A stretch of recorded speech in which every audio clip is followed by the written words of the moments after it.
Welcome back to another video series about DxD avoiding her obligations to review literally any new manga by going on a deranged tangent about something only she cares about. This time we're heading back to Arknights so I can talk about my favorite subclass in the game, Tacticians. In my original Arknights video outing, I made all three of my Tacticians that I had at the time share the 9th spot, and also gave them an honorable mention as well because, well, I just love Tacticians. Since that video though, I have been really diving in the source and developing my understanding of the subclass. Well, with Minim out now, I feel like there's no better chance, but now to talk about this amazing subclass. Well, I'm not some gigabrain min-maxer like Tactical Breakfast or Dragon GJY, which is always a bit weird to say, I just call him Dragon, who can spit endless amounts of stats at you at the flick of their hands.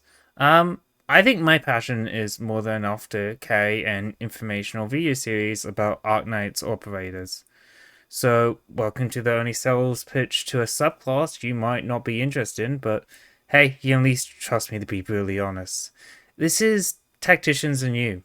For the first video in the series, let's just talk about the basics first, right? So, what makes a Tactician special? Well, Tacticians are a special hybrid of marksmen and summoners, finding a perfect middle ground between the two of them to make what is frankly a very fun class to use.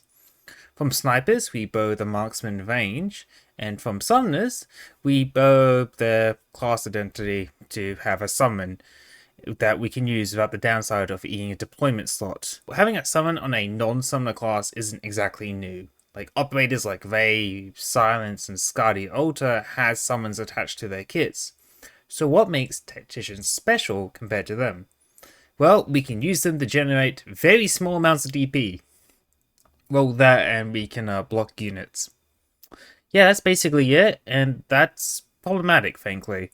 The Vanguard pool is a very competitive scene, and Tacticians need to grapple with the two shining examples of Vanguards, which is Standard Bearers and Agents.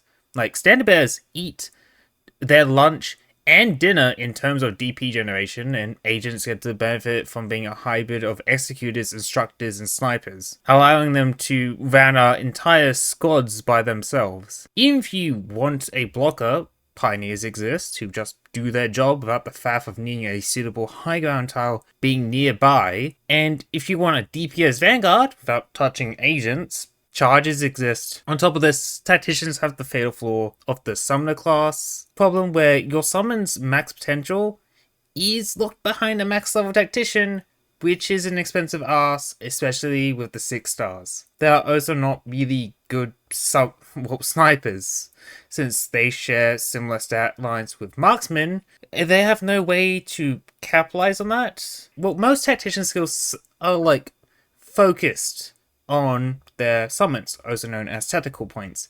Meaning you basically have a default marksman who won't prioritize air. So why, after all that, why should you still consider picking up a Tactician? Well, it's in the name. Tactics. Picking a Tactician isn't about picking the best Vanguard for the job, which is just playing Flagpipe. It's about feeling tactical, as you figure out what's the best way to use your Tactician and their summon for the map. It's about having fun with the role, rather than just slapping down a DP generator and calling it a day. Tacticians put the tactical into tactical tower defense. This is the Vanguard archetype that makes you feel big-brained when you successfully demolish the foes before you, because it offers you a challenge. What feeds this fantasy even more is each Tactician has their own unique use cases where they excel at, and by taking the steps to learn each Tactician's optimal use cases, your fun with this class will just skyrocket. This is why, despite having better alternatives to work with, Tacticians deserve your time and money. By investing in a Tactician, you are directly investing in a key aspect of this game's gameplay, and increasing your fun by tenfold. Results may vary by this game.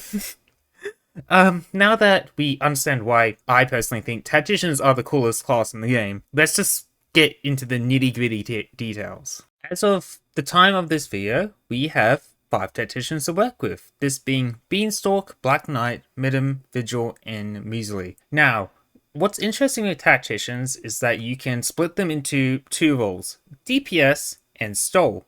On screen right now, you can see that I've split them, based on these 2 roles.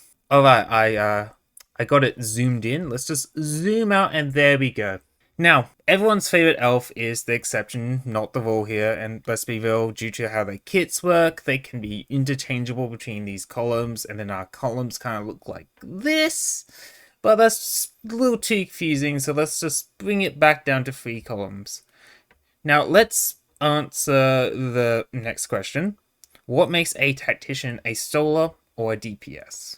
Well, all tacticians listed here either have ways to deal a decent amount of damage, or hold back a lane. And, well, it really just comes down to how their skills function. Like, let's use Beanstalk and Vigil's S2s as examples here.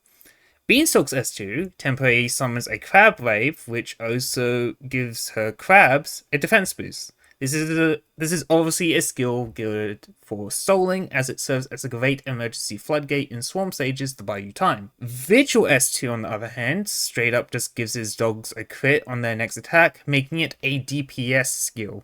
Sure, it has a heal, and Vigil's Wolfpack can have the potential to sit on a higher block count than Beanstalk's Crabwave for a longer period of time, but the skill was obviously designed for DPS in mind. Now, Black Knight and Midden muddies the waters a little of how their kits work, but we'll cross that bridge when we cross it. Now, let's answer the final and most important question for this segment. Who should I build out of these 5? Well, the answer is all of them. You should build all of them. Each of them have their own unique use cases that justify building them, so I would like to propose a better way to phrase this question. Who should you build first? Well, now that's a question that makes sense and can only be answered by doing a deep dive into each operator because, well, each doctor desires to build their own teams and niches to try out. So I want to help direct you in that direction with this video series. So yeah, over the next couple of weeks, there's going to be a video on each operator that I want to talk about. So next week, we're going to start with the only 4-star tactician, Beanstalk, who will be our entry point into the subclass. I'll see you then.